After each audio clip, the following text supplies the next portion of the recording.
Hello students, BA part second के students को मैं डॉक्टर मनोरमा त्यागी मनोविज्ञान विषय में पेपर फर्स्ट का चैप्टर कराऊंगी। मनोदशा विकृति, मूड डिसऑर्डर।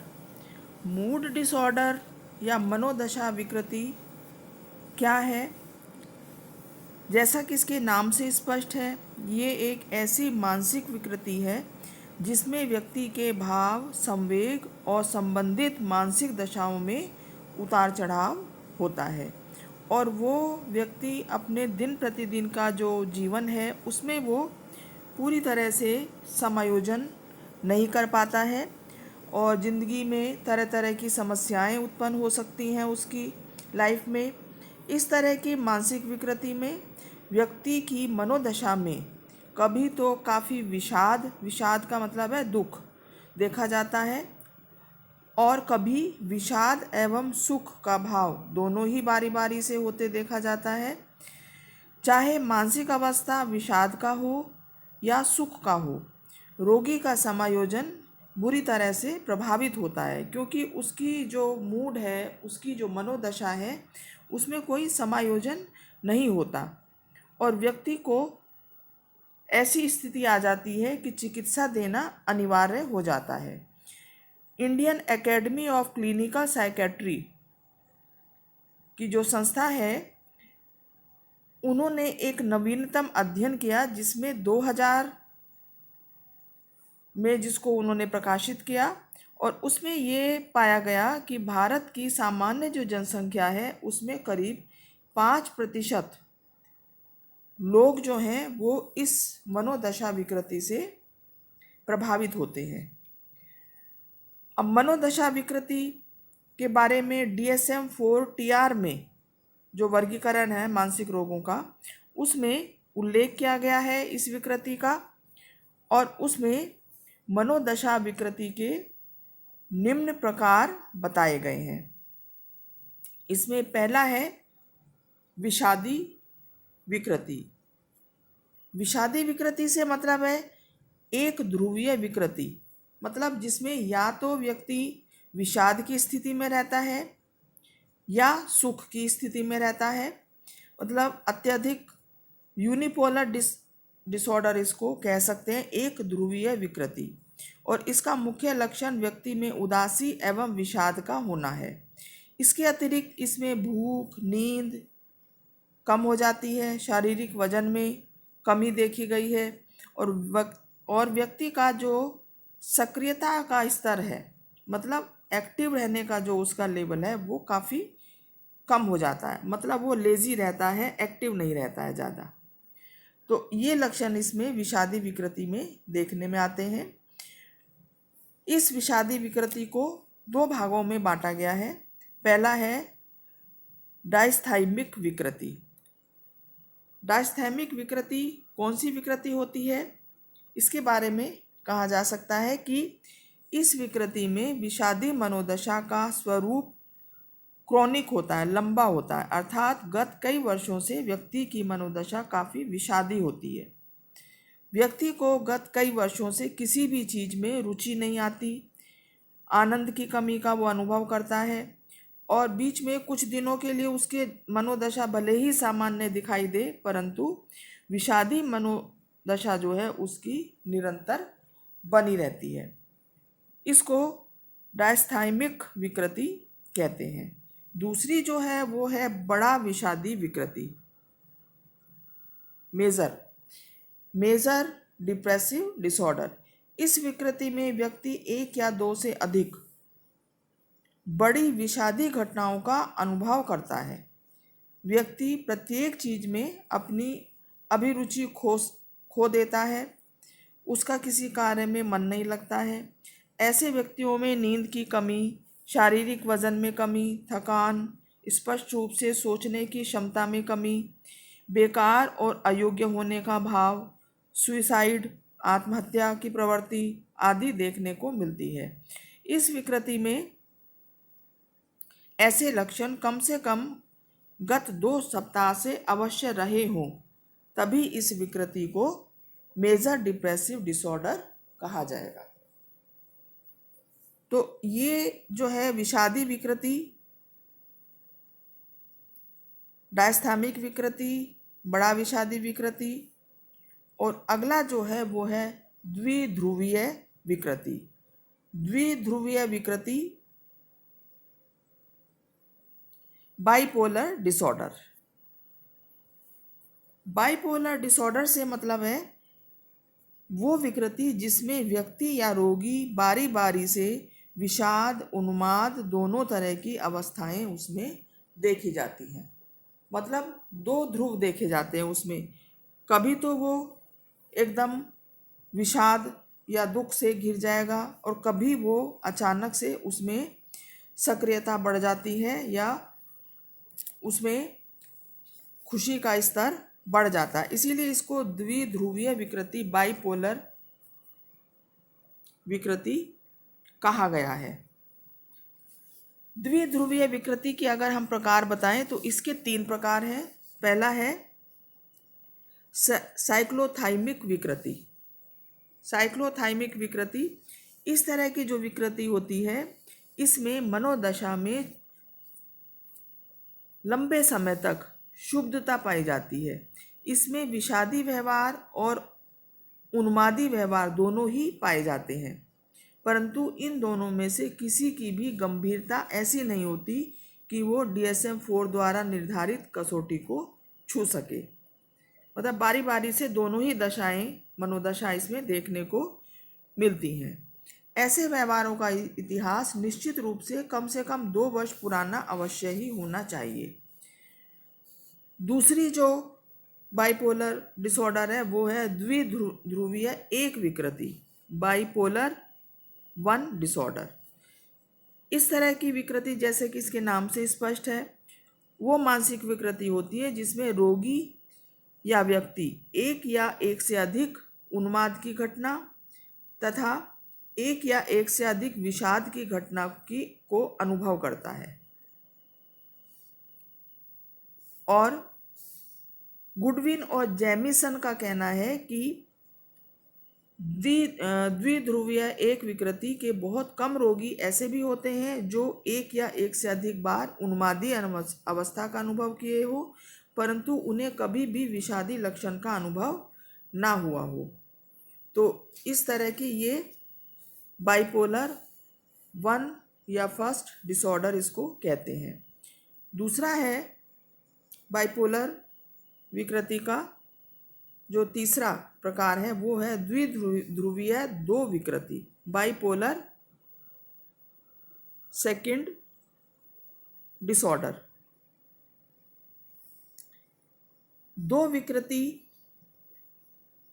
वैसी मानसिक विकृति होती है जिसमें रोगी को कम से कम एक अल्प उन्माद, मतलब कम उन्माद मानसिक अवस्था का अनुभव होता है तथा एक या एक से अधिक विषादी मानसिक अवस्थाओं का अनुभव हो चुका होता है। इसके रोगी को कभी उन्मादी मानसिक अवस्था का अनुभव नहीं होता है। अल्प उन्माद अवस्था एक ऐसी अवस्था होती है जिसमें व्यक्ति की मनोदशा थोड़ी देर के लिए बढ़ी हुई या बढ़ी चढ़ी होती है।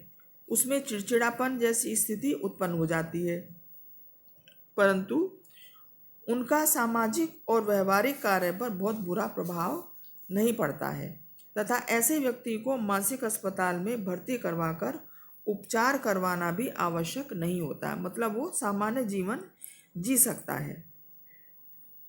तो इस तरह से ये 2 प्रकार की विषादी विकृति के 2 प्रकार हैं और बाइपोलर डिसऑर्डर के 3 प्रकार हैं। तो इसमें जो आपके कोर्स में है, एक तो डिप्रेशन विषादी विकृति है और दूसरा आपका बाइपोलर डिसऑर्डर है, द्विध्रुवीय विकृति। तो विषादी विकृति की हम बात करेंगे। विषादी विकृति किसे कहते हैं और विषादी विकृति के कौन कौन से लक्षण हैं। विषादी विकृति विषाद मानसिक रोग का एक प्रमुख सामान्य प्रकार है। विषाद से तात्पर्य है मनोदशा में उत्पन्न उदासी और इससे तात्पर्य एक नैदानिक लक्षण होता है, मतलब उदासी इसका मुख्य लक्षण होता है विषाद का, जिसमें 5 तरह के लक्षण होते हैं: सांवेगिक लक्षण, संज्ञानात्मक लक्षण, अभिप्रेरणात्मक लक्षण, व्यवहारपरक लक्षण और दैहिक लक्षण। सांवेगिक लक्षण की अगर हम बात करें तो विषाद या डिप्रेशन के जो रोगी होते हैं उनमें सांवेगिक लक्षण देखने में आते हैं। सांवेगिक ऐसे लोगों में उदासी, निराशा, दुख, लज्जा, दोष भाव, बेकारी का भाव मुख्य रूप से देखा जाता है। इसमें उदासी सबसे सामान्य सांवेगिक लक्षण देखा गया है। कुछ लोग तो इतने उदास या विषादी हो जाते हैं कि बिना रोए हुए कोई भी सामाजिक कार्य नहीं कर पाते हैं। विषाद की अवस्था में उदासी के भाव के साथ ही साथ चिंता का भी भाव देखने में ऐसे लोगों में आता है और उन्हें सभी प्रकार के शौक, हॉबी, मनोरंजन, परिवार के हास परिहास उन्हें सब अर्थहीन लगते हैं और किसी भी प्रकार का आनंद उनको इसमें नहीं आता है। क्लर्क और बैक ने इस संबंध में एक अध्ययन किया। उन्होंने ये देखा कि विषादी रोगियों में 92% लोग ऐसे होते हैं जिन्हें अपनी ज़िंदगी में कोई मुख्य अभिरुचि नहीं रह जाती है। तो ये सांवेगिक लक्षण इस तरह के विषाद विकृति में देखने में आते हैं। संज्ञानात्मक लक्षणों की अगर हम बात करें तो एक विषादी व्यक्ति अपने बारे में हमेशा नकारात्मक तरीके से सोचता है और उसका चिंतन अपने और अपने भविष्य के बारे में होता है। नकारात्मक ढंग से अपने बारे में चिंतन करते हुए व्यक्ति ये सोचता है कि वह बहुत ही घटिया, बहुत ही तुच्छ और आत्मसम्मान उसमें बिल्कुल नहीं है, इस तरह के विचार करता है। वह अपने आप को असफल मानता है और असफलता का मुख्य कारण अपने आप को ही समझता है। वो अपने आप को हर ढंग से अयोग्य मानता है। ऐसे लोगों में गिल्ट फीलिंग, दोष भाव भी अधिक होता है। इनके जीवन में जब जब असफलता होती है उसका पूरा दायित्व वो अपने ऊपर ले लेते हैं। ऐसे लोग अपने बारे में नकारात्मक विचार तो रखते ही हैं, साथ ही साथ भविष्य को भी निराशा और उदासी से भरा हुआ समझते हैं। तो ये संज्ञानात्मक लक्षण उसमें दिखाई देते हैं। अभिप्रेरणात्मक लक्षण से तात्पर्य है कि विषादी व्यक्ति प्रायः अपने दिनचर्या के कार्यों में अभिरुचि खो देते हैं। उन्हें कोई प्रेरणा नहीं रहती है किसी भी काम में और किसी भी कार्य को करने में वो पहल नहीं करते हैं। स्वेच्छा की कमी उनमें पाई जाती है। ऐसे लोगों को काम पर जाने के लिए, दूसरों के साथ बातचीत करने के लिए, भोजन करने के लिए परिवार के लोगों को दबाव डालना पड़ता है। तो इस तरह के अभिप्रेरणात्मक लक्षण इन रोगियों में देखने में आते हैं। व्यवहारपरक लक्षण की अगर हम बात करें तो विषादी व्यक्तियों की क्रियाएं सामान्यतः तेजी से उनका स्तर गिरता जाता है। वे कम कार्य करते हैं, बहुत कम काम करना चाहते हैं। उनका जो प्रोडक्टिविटी है वो कम हो जाती है। अकेले रहकर अधिक समय व्यतीत करना चाहते हैं और कई बार घंटों अपने बिस्तर पर ही लेटे रहते हैं। पार्कर और उसके सहयोगियों ने 1993 में अध्ययन किया। उन्होंने ये पाया कि विषादी लोग बहुत धीरे धीरे चलते हैं और उनके व्यवहार से ऐसा लगता है कि उनमें ना तो चलने की इच्छा है और ना ही उनमें शक्ति है। तो इस तरह के लक्षण जो हैं व्यवहारपरक, उनके व्यवहार के लक्षण इस तरह के दिखाई देते हैं। दैहिक लक्षणों की अगर हम बात करें तो दैहिक लक्षण इस तरह के रोगियों में देखने में मिलते हैं। विषादी व्यक्तियों में प्रायः दैहिक लक्षण में सिर दर्द, कब्ज, अपच, छाती में दुखन, पूरे शरीर में दर्द आदि ऐसे लक्षण देखे जाते हैं। और बहुत सारे ऐसे विषादी अवस्थाओं को कभी कभी मेडिकल समस्या समझने की भूल कर लेते हैं। मतलब ये डिप्रेशन की वजह से होता है, लेकिन कई बार ये लगता है कि शायद शरीर में कोई रोग, कोई बीमारी हो गई है, जबकि ये साइकोलॉजिकल होती है, मनोवैज्ञानिक होती है। और विषादी व्यक्तियों में दैहिक लक्षणों की तुलना में भूख, नींद में कमी, इस तरह के भी लक्षण देखे जाते हैं। थकान का स्वरूप इनका ऐसा होता है कि लंबे समय तक आराम और नींद के बाद भी ये थके हुए महसूस करते हैं। तो इस तरह से स्पष्ट होता है कि विषाद या डिप्रेशन के जो रोगी होते हैं उनमें इस तरह के लक्षण देखने में आते हैं, और इन लक्षणों को अगर समय पर ध्यान नहीं दिया जाए और व्यक्ति डिप्रेशन में अधिक समय तक रह जाए तो उसका जो परिणाम है वो बहुत ही घातक होता है, और व्यक्ति में सुसाइड की और इस तरह की जो प्रवृत्ति भी विकसित हो जाती है।